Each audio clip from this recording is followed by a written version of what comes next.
Langit pagi di base camp Selo masih bersahabat ketika 8 pendaki muda memulai perjalanan mereka. Di antara mereka, Bagas berjalan paling belakang. Ranselnya tak terlalu besar, wajahnya murung, dan sorot matanya kosong menatap tanah. Di depannya, Dina, sang kekasih, sesekali menoleh, tanpa khawatir. "Gas, kamu yakin kuat naik? Kamu gak terlalu semangat hari ini?" ujar Dina pelan. Bagas hanya mengangguk. "Aku baik-baik aja, Din." Rombongan itu terdiri dari Bagas dan Dina, lalu Arga, vlogger petualang yang tak pernah lepas dari kameranya, Randy si humoris, Vina si cerewet, Tika dan Damar, pasangan yang baru jadian, serta Farhan, pendaki senior yang bertindak sebagai semacam ketua rombongan. "Guys, jangan lupa senyum. Kita mulai vlog pendakian ke Merapi hari ini. Siapa tahu trending?" Seru Arga sambil membalik kameranya, mengarahkan ke wajah teman-temannya. Perjalanan dari base camp menuju pos 1 berlangsung ceria. Guyonan Randy dan ceng-cengan Tika membuat suasana hangat. Tapi Bagas tetap diam. Di sela jalan, ia sesekali menarik sesuatu dari kantongnya. Selembar kain hitam bertuliskan huruf-huruf Jawa kuno. Bibirnya komat kamit. Langit mulai kelabu saat mereka mencapai pos 2. Kabut turun pelan, menyelimuti jalur tanah berbatu. Farhan memberi komando, "Kita rehat 10 menit, habis ini langsung lanjut ke pasar bubrah sebelum sore." Telinga Dina berdengung. Angin yang bertiup di pos 2 terasa asing, seolah membawa bisikan. Ia menoleh ke belakang, Bagas berdiri tak jauh dari pohon mati, menatap lurus ke arah hutan di seberang jalur. "Mas Bagas, jangan jauh-jauh," teriak Vina. Bagas menoleh, senyumnya tipis. "Aku nggak jauh." Sesaat setelah itu, seekor burung hitam terbang rendah melintasi rombongan. Langit kian gelap meski baru pukul 3 sore. Farhan mempercepat langkah. "Cepat, jangan sampai malam di pasar bubrah." Pasar bubrah bukan tempat biasa. Dataran tinggi seluas lapangan bola itu dijuluki pasar karena bentuknya yang lapang, seperti pasar kering. Tapi mitosnya lebih mengerikan. Konon, tempat itu adalah pasar makhluk halus, tempat mereka berdagang barang gaib dengan tumbal manusia. Farhan tahu semua cerita itu, tapi memilih diam. Ia hanya ingin anak-anak ini cepat turun besok pagi. Saat kabut turun makin pekat, mereka tiba di tepian pasar bubrah. Arga langsung mengarahkan kamera. "Guys, kita sudah di pasar bubrah. Keren banget. Lihat pemandangan di belakang gue." Dina berdiri merapat pada Bagas. "Kenapa tempat ini terasa aneh, Gas?" "Dingin banget, tapi kayak ditatap orang." Bagas tidak menjawab. Ia melangkah ke arah batu besar yang berdiri sendiri di sisi timur dataran, menyentuhnya perlahan, lalu menunduk. Di bawah napasnya, terdengar gumaman seperti doa. "Bagas?" panggil Dina pelan. "Aku cuma minta izin," jawab Bagas pelan. "Katanya kalau kita sopan, mereka nggak ganggu." Malam itu, mereka mendirikan tenda di sisi utara pasar bubrah. 2 tenda besar berdampingan. Arga tak henti merekam. Vina dan Tika sibuk memasak mie. Randy menyulut rokok sambil tertawa bersama Damar. Sekitar pukul 9 malam, suara aneh terdengar. Seperti suara gamelan. Sayup, seolah datang dari balik kabut. Dina yang sedang merapikan sleeping bag mendongak. "Dengar nggak?" bisiknya ke Vina. Vina mendengarkan. "Apaan sih?" "Nggak, bentar. Itu suara apa ya?" Suara gamelan makin jelas. Kendang, gong, kenong, dan suara sinden samar. "Arga, lu dengar?" tanya Farhan, keluar dari tenda. Semua akhirnya diam. Angin berhenti. Udara menegang. Ada suara gamelan, gumam Randy. Serius, serem banget. Farhan mengambil senter besar, menyinari sekeliling. Kabut pekat menyelimuti semua arah, hanya beberapa meter ke depan yang terlihat. Jangan panik. Mungkin angin bawa suara dari bawah, ucap Farhan, meski matanya tak yakin.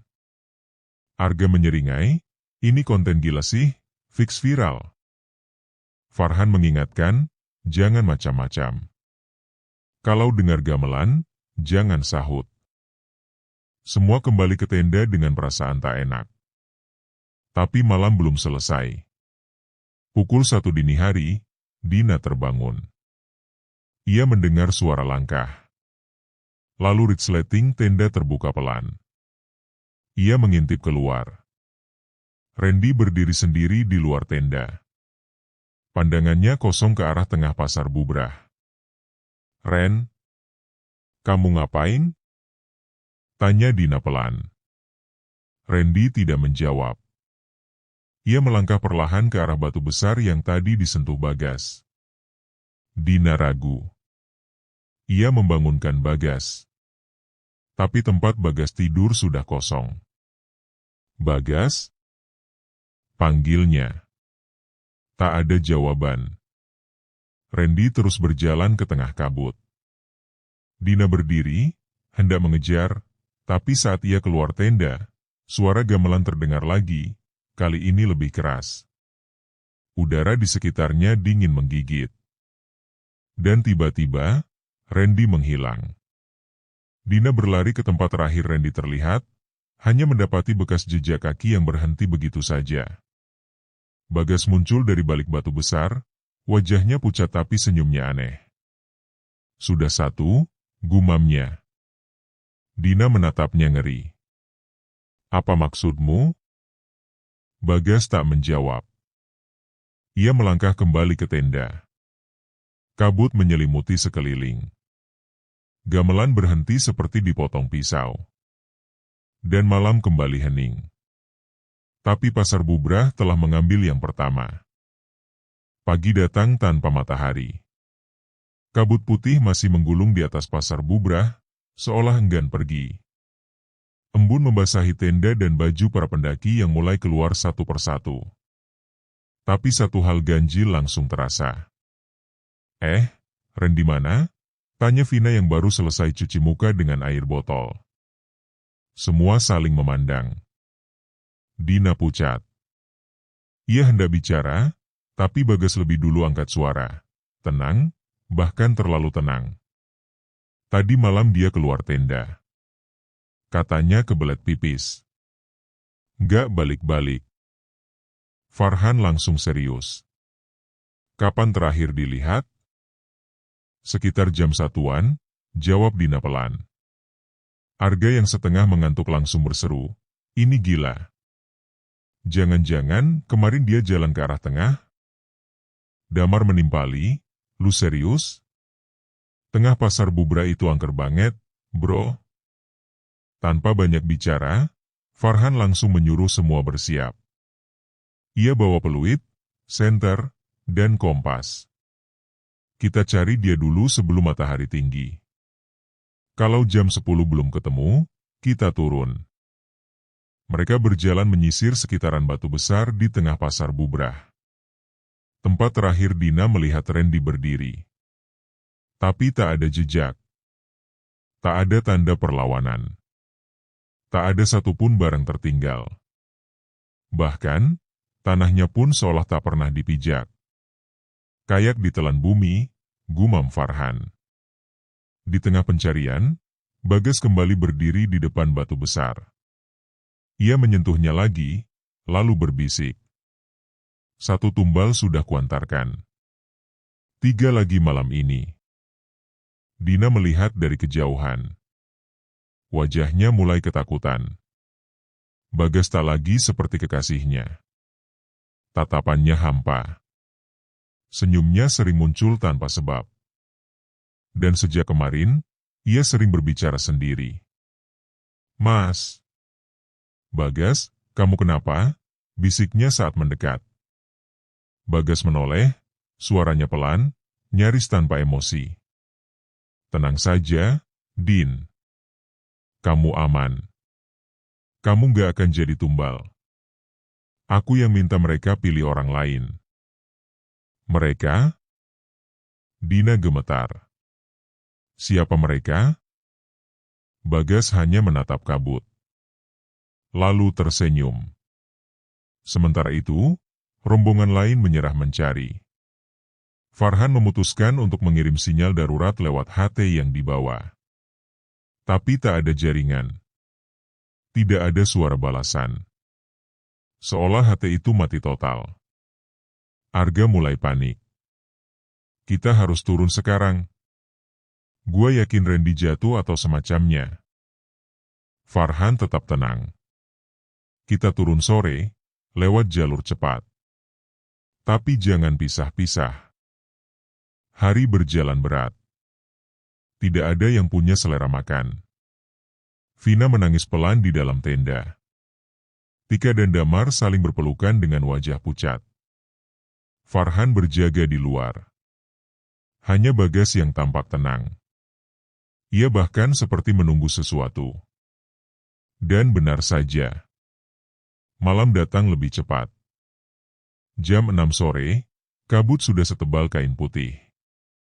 Angin membawa bau anyir, seperti darah tua dan tanah basah. Tak ada suara jangkrik.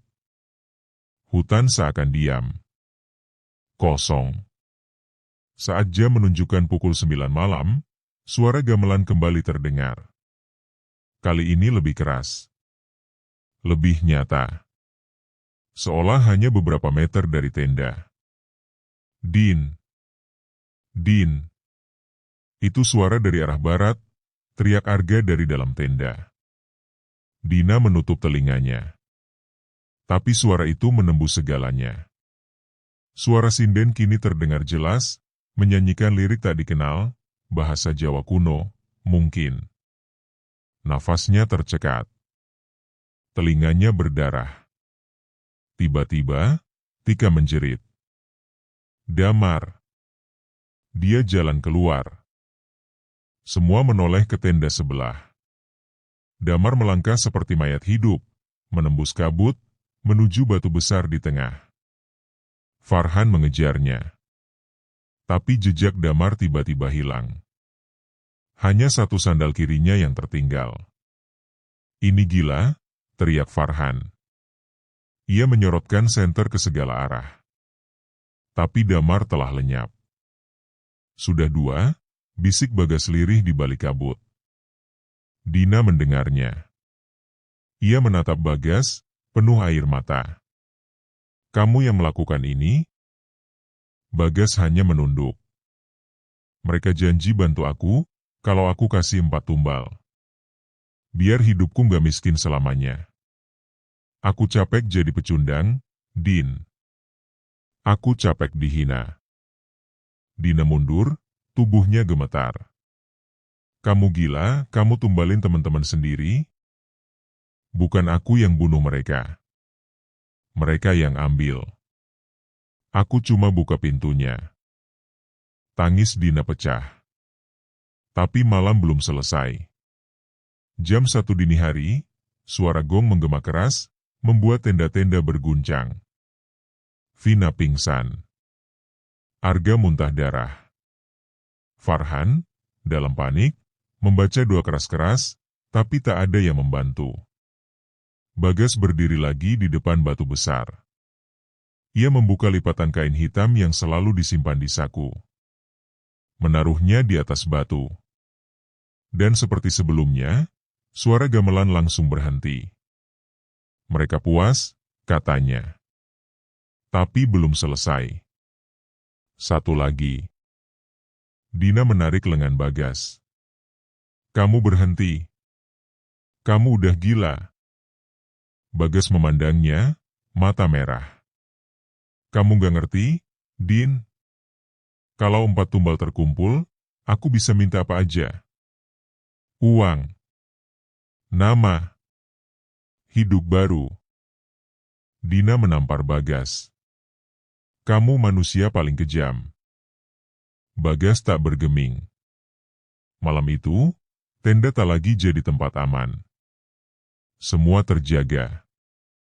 Semua menunggu, atau takut, siapa yang akan jadi tumbal ketiga.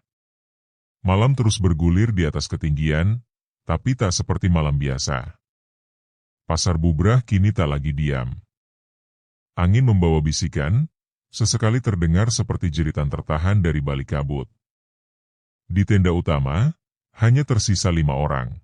Farhan, Dina, Vina, Arga, dan Bagas, yang makin sulit dikenali. Vina masih tak sadarkan diri. Wajahnya pucat, napasnya tersengal. Arga duduk memeluk lutut, gemetar tanpa suara. Matanya kosong. Ia sudah kehilangan 2 sahabat, Randy dan Damar. Dan kini, ketakutan itu makin dekat. Farhan membuka peta jalur pendakian dengan tangan gemetar. Ia mencoba menghitung waktu, mengukur kemungkinan turun lewat jalur alternatif. Tapi di luar, kabut makin menebal. Senter tak lagi bisa menembus lebih dari 1 meter. Aku rasa kita harus turun sekarang, ucap Farhan. Kamu yakin? Malam begini, sahut Dina pelan. Ia menatap ke arah Vina yang masih terkulai lemah. Kalau kita tunggu pagi, mungkin kita semua nggak akan sempat bangun, jawab Farhan tegas. Tenda ini bukan tempat aman lagi. Mereka mulai berkemas cepat. Tapi ketika Farhan membuka pintu tenda, Bagas sudah berdiri di luar, menghalangi jalan. Tidak ada yang boleh turun sebelum tumbal terakhir diberikan. Suaranya datar, tapi penuh kuasa. Farhan berdiri tegak, mencoba mengendalikan emosi. Minggir, gas. Jangan bikin kita kehilangan lebih banyak orang. Namun Bagas tertawa kecil. Kalian pikir kalian bisa keluar? Lihat sekeliling, Han. Ini bukan lagi jalur pendakian. Ini sudah masuk dunia mereka. Dunia tempat perjanjian ditandatangani. Dunia yang tidak mengenal jalan pulang tanpa harga. Dina menahan tangisnya. Kamu mau tumbalin siapa lagi, Gas? Kami tinggal segini. Vina, jawab Bagas tanpa ragu. Arga berdiri, meninju Bagas sekuat tenaga. Tapi Bagas hanya terpental sedikit, lalu berdiri kembali seolah tak terjadi apa-apa. Wajahnya tetap tanpa emosi. Sudah terlalu jauh aku berjalan, katanya. 3 sudah aku berikan. Malam ini, setelah 1 lagi, aku akan turun dengan selamat. Mereka sudah janji. Mereka itu siapa, Gas? Farhan mendekat, menatap tajam. Bagas menunjuk batu besar di tengah pasar Bubrah. Penunggu pasar. Leluhur. Arwah-arwah yang lapar. Sejak dulu, tempat ini bukan sekadar tempat istirahat. Ini altar kuno, tempat pemujaan. Tempat darah dikorbankan. Tiba-tiba, dari belakang, suara Vina lirih terdengar. Maaf aku haus. Dina cepat menghampiri. Ia menyodorkan botol minum. Tapi saat ia balik, Bagas sudah hilang dari depan tenda. Kemana dia? Tanya Arga panik. Farhan meraih senter dan keluar. Mereka semua mengikut. Langkah Bagas meninggalkan jejak samar di antara bebatuan. Mereka mengikuti, hingga kembali ke batu besar itu. Dan di sana, berdiri Bagas, mengenakan kain hitam di pundaknya, seperti dukun tua zaman dulu. Ia melantunkan mantra aneh. Suaranya lirih, namun terasa menyayat udara. Kulo nyuwun, kaula paring tumbal pungkasan. Amargi kulo boten kuat dados lelembut ing bumi. Paringi kulo dalan, paringi kulo kamulyan. Tiba-tiba, angin berhenti. Suara gamelan meledak keras seperti ribuan lonceng dipukul bersamaan. Kabut berputar mengelilingi batu. Farhan dan Arga jatuh tersungkur, telinga mereka berdarah. Dina berdiri paling dekat dengan Bagas. Ia melihat sesuatu perlahan keluar dari balik kabut, bukan manusia. Sosok tinggi, berjubah, tanpa wajah. Tubuhnya seperti asap, namun matanya merah menyala. Sosok itu mendekat ke arah Vina, yang masih lemah, dan mengangkat tangan seolah hendak menjemput nyawa. Dina melompat tanpa berpikir. Ia berdiri di depan Vina, merentangkan tangan. "Ambil aku aja," teriaknya. Bagas menoleh cepat. "Dina Aa. Jangan." Tapi semuanya sudah terlambat. Makhluk itu berhenti. Ia menatap Dina, seolah menilai. Lalu, ia bicara. Perjanjian berubah. Tumbal utama kini pengikatnya. Dan dalam sekejap, asap hitam menelan Bagas. Ia menjerit, tubuhnya terbakar dari dalam. Suara tangisnya, teriakan minta tolongnya, menggema di seluruh penjuru puncak. Dina menutup mata Vina, berusaha menahan air mata. Farhan memeluk Arga yang gemetar. Tak ada yang bisa mereka lakukan, selain menyaksikan Bagas perlahan-lahan hilang di telan tanah, meninggalkan hanya sehelai kain hitam yang terbakar menjadi abu. Kabut perlahan mereda. Gamelan berhenti. Udara menjadi tenang. Makhluk tadi lenyap, entah kemana. Pasar Bubrah kembali sunyi. Tapi bukan sunyi yang damai. Ini sunyi bekas kematian. Udara di Pasar Bubrah menjadi berat. Bau belerang samar menyeruak di antara dingin kabut. Setelah jeritan Bagas lenyap di telan tanah, hanya suara desahan angin dan napas ketakutan yang tersisa. Farhan masih terduduk, memeluk lutut, menatap kosong ke batu besar. Di sebelahnya, Arga menangis terisak, tubuhnya gemetar tak terkendali. Dina menunduk, memeluk Vina yang kini mulai sadar dan tampak kebingungan. Tak ada yang bicara. Semua terlalu hancur untuk sekadar bertanya, apa tadi itu nyata? Beberapa menit berlalu dalam diam. Lalu Farhan berdiri. Kita harus turun sekarang. Sebelum matahari terbenam lagi. Sebelum tempat ini menelan kita juga. Arga mengangguk lemah. Mereka tahu jalur yang sama tak bisa mereka lewati. Entah kenapa, sejak malam itu, Pasar Bubrah seperti berubah. Jalur-jalur punggungan tak terlihat jelas, petunjuk jalur pendakian seperti menghilang. Tapi Farhan mengandalkan insting dan sedikit sinyal GPS di ponsel yang mendadak hidup. Dengan perlahan dan hati-hati, mereka meninggalkan Pasar Bubrah. Vina digendong Farhan secara bergantian dengan Arga, karena ia belum cukup kuat berjalan sendiri. Dina terus menuntun dari belakang, tak henti membaca doa dalam hati. Langkah demi langkah terasa berat. Batu-batu longsoran yang kemarin tak ada kini berserakan, seolah gunung itu ikut marah. Suara burung tak terdengar. Bahkan ranting pun tak bergoyang meski angin menyapu kuat. Sekitar 2 jam menuruni jalur pasir berkerikil, akhirnya mereka sampai di pos 1. Dari sana, jalur hutan mulai terlihat. Pepohonan tinggi menjulang seperti gerbang yang menyambut mereka kembali ke dunia nyata. Tapi ketika mereka melewati sebuah pohon besar dengan akar menjuntai, Dina berhenti. Ia menoleh ke pohon itu. Sebuah ukiran samar terlihat di kulit batangnya. Ukiran wajah. Wajah Bagas. Wajah itu menjerit diam-diam dari dalam batang. Dina menutup mulutnya, hampir muntah. Tapi ia tak bicara. Ia tahu ini belum selesai. Saat mereka akhirnya mencapai base camp, waktu menunjukkan pukul 16.45.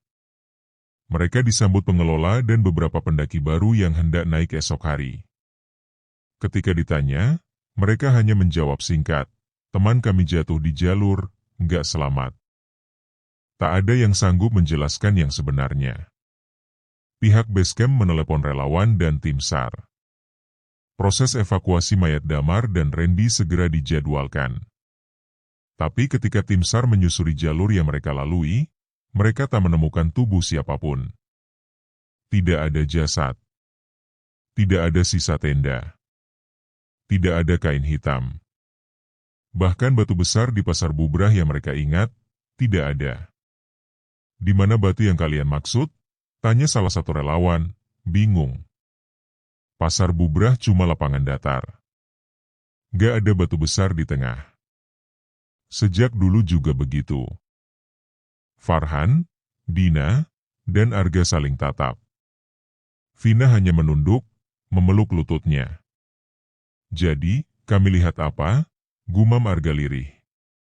Malam itu, mereka bermalam di base camp. Vina masih belum banyak bicara.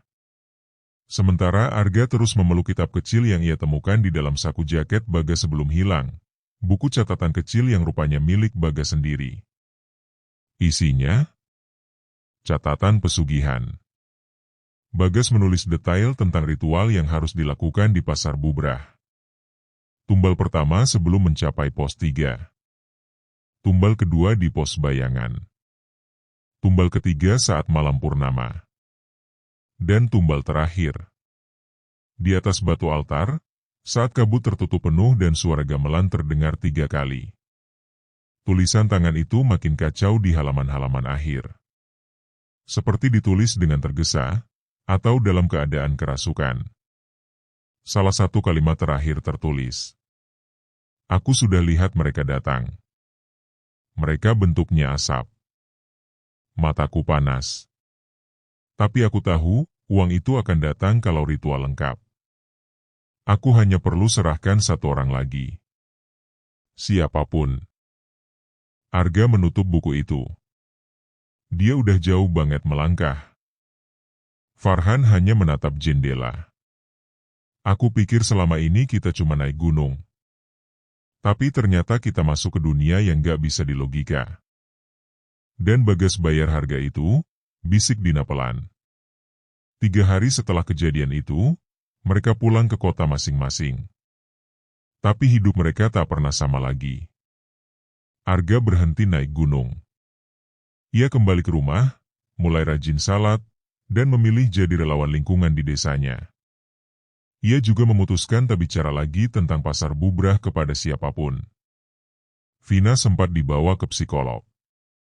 Ia sempat trauma berat, bahkan tak bisa melihat kabut atau bau dupa tanpa histeris. Namun lambat laun, ia mulai pulih. Ia berikrar tak akan pernah kembali ke gunung manapun, dan memilih kuliah di luar kota. Farhan, berbeda. Ia masih mendaki, tapi hanya untuk menenangkan diri. Ia tak pernah naik Merapi lagi. Dalam setiap pendakian, ia selalu menyelipkan bunga dan dupa, meminta maaf kepada penunggu jalur, meski orang lain menganggapnya aneh. Dan Dina, ia menyimpan rahasia yang tak pernah ia ceritakan ke siapapun. Suatu malam, 6 bulan setelah kejadian itu, Dina bermimpi berdiri di tengah Pasar Bubrah. Ia sendirian. Kabut menyelimuti lagi. Tapi tidak menakutkan. Suara gamelan terdengar lembut, seperti memanggil. Dari balik kabut, sesosok wanita tua muncul. Matanya putih, kulitnya keriput seperti akar. "Kenapa kalian langgar perjanjian?" tanya si nenek. "Aku nggak pernah buat perjanjian," jawab Dina. "Dia buat untuk kalian semua. Dan saat dia gagal, perjanjian diwariskan ke yang paling bersih. Kamu." Dina menunduk. "Apa maksudmu?" "Jika satu jiwa sudah mengikat perjanjian, dan gagal menyelesaikan, maka orang paling suci dalam rombongan akan menanggung sisanya." Dina terbangun dengan peluh dingin. Dan di meja kecil kamarnya, sebatang dupa menyala sendiri, meski ia tak pernah menyalakannya. Dina menatap dupa yang mengepul di ujung meja kosnya dengan napas tercekat. Kepulan asap itu mengalir pelan ke langit-langit, membentuk spiral samar. Tidak ada api. Tidak ada korek. Tidak ada angin yang meniup. Namun asap itu menari, seperti menyampaikan sesuatu. Ia buru-buru mencipratkan air dari botol minum kedupa itu, memadamkannya. Tapi bau dupa tetap tertinggal di udara. Bukan bau biasa, melainkan aroma khas yang hanya pernah ia hirup di satu tempat. Pasar Bubrah. Hari-hari berikutnya, Dina mulai mengalami gangguan. Bayangan hitam kadang terlihat berdiri di pojok kamarnya. Langit-langit kadang terasa meneteskan kabut, membuat rambutnya basah saat bangun tidur. Ia pernah melihat siluet Bagas dalam cermin. Tersenyum, dengan mata bolong dan bibir terjahit. Vina yang ia hubungi menangis saat mendengar ceritanya. Aku juga, kadang dengar suara gamelan dari pojok kamar, katanya. Malam-malam, seperti ada yang menari di luar jendela. Farhan, saat diajak bicara, menyarankan mereka semua untuk berkumpul dan menemui seorang ustaz atau spiritualis. Tapi Arga menolak. Ia tak mau lagi terlibat. Apapun itu, biarkan selesai di gunung. Jangan dibawa pulang, ucap Arga dengan suara berat. Namun nyatanya, yang mereka bawa bukan cerita. Mereka membawa kutukan. Dina akhirnya menemui seorang spiritualis tua di lereng Merapi yang dikenal penduduk sebagai Mbah Tumar. Rumahnya berdiri di antara ladang tembakau, dikelilingi kabut tipis meski siang hari. Mbah Tumar menatap wajah Dina lama sebelum berbicara. Kamu sudah lihat mereka. Dan kamu sudah diberi. Diberi apa, Mbah? Tanya Dina bingung. Warisan. Tumbal yang belum lunas. Pasar Bubrah itu bukan cuma tempat. Itu titik silang. Dunia manusia dan dunia penguasa lereng bertemu di sana. Dan ketika perjanjian dibatalkan, maka yang paling bersih akan ditagih. Dina menelan ludah. Kenapa saya? Saya nggak pernah bikin perjanjian. Betul. Tapi Bagas menyeret kalian semua dalam lingkaran. Darahnya sudah tercampur. Rohnya terperangkap. Kalau kamu menolak lunasi, maka mereka akan mengambil jiwamu. Atau orang-orang yang kamu cintai. Malamnya, Dina bermimpi. Ia berada kembali di altar batu Pasar Bubrah. Kali ini, altar itu basah oleh darah. 4 tubuh tergeletak di sekitarnya. Damar, Randy, Vina, dan Farhan. Di tengah mereka, Bagas berdiri. Tubuhnya utuh, tapi seluruh kulitnya berwarna keabu-abuan seperti abu gosong. Ia menatap Dina dengan senyum kosong. Aku hanya ingin kaya, Din, bisiknya. Dengan mengorbankan kami, balas Dina getir. Bagas menunduk. Aku cuma mengikuti syarat. 4 tumbal, lalu 1 pewaris. Apa maksudmu pewaris? Seseorang yang akan menjaga keseimbangan. Bukan hanya memberi, tapi juga menerima.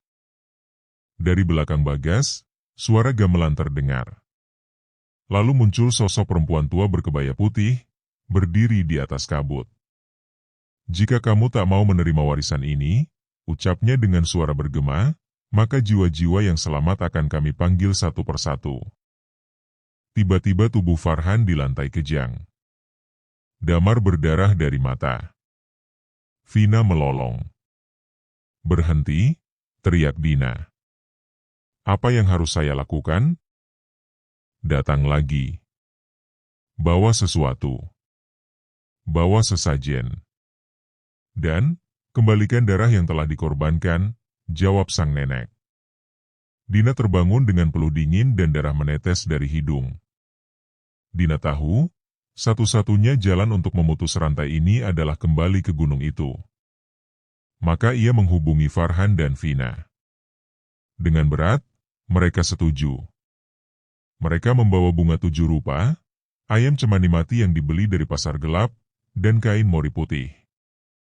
Mereka naik malam hari. Tidak lewat jalur biasa, tapi melalui jalur tua yang dulu ditutup, yang konon mengarah langsung ke titik ritual asli. Perjalanan berat itu menuntun mereka kembali ke pasar Bubrah, tempat semua dimulai.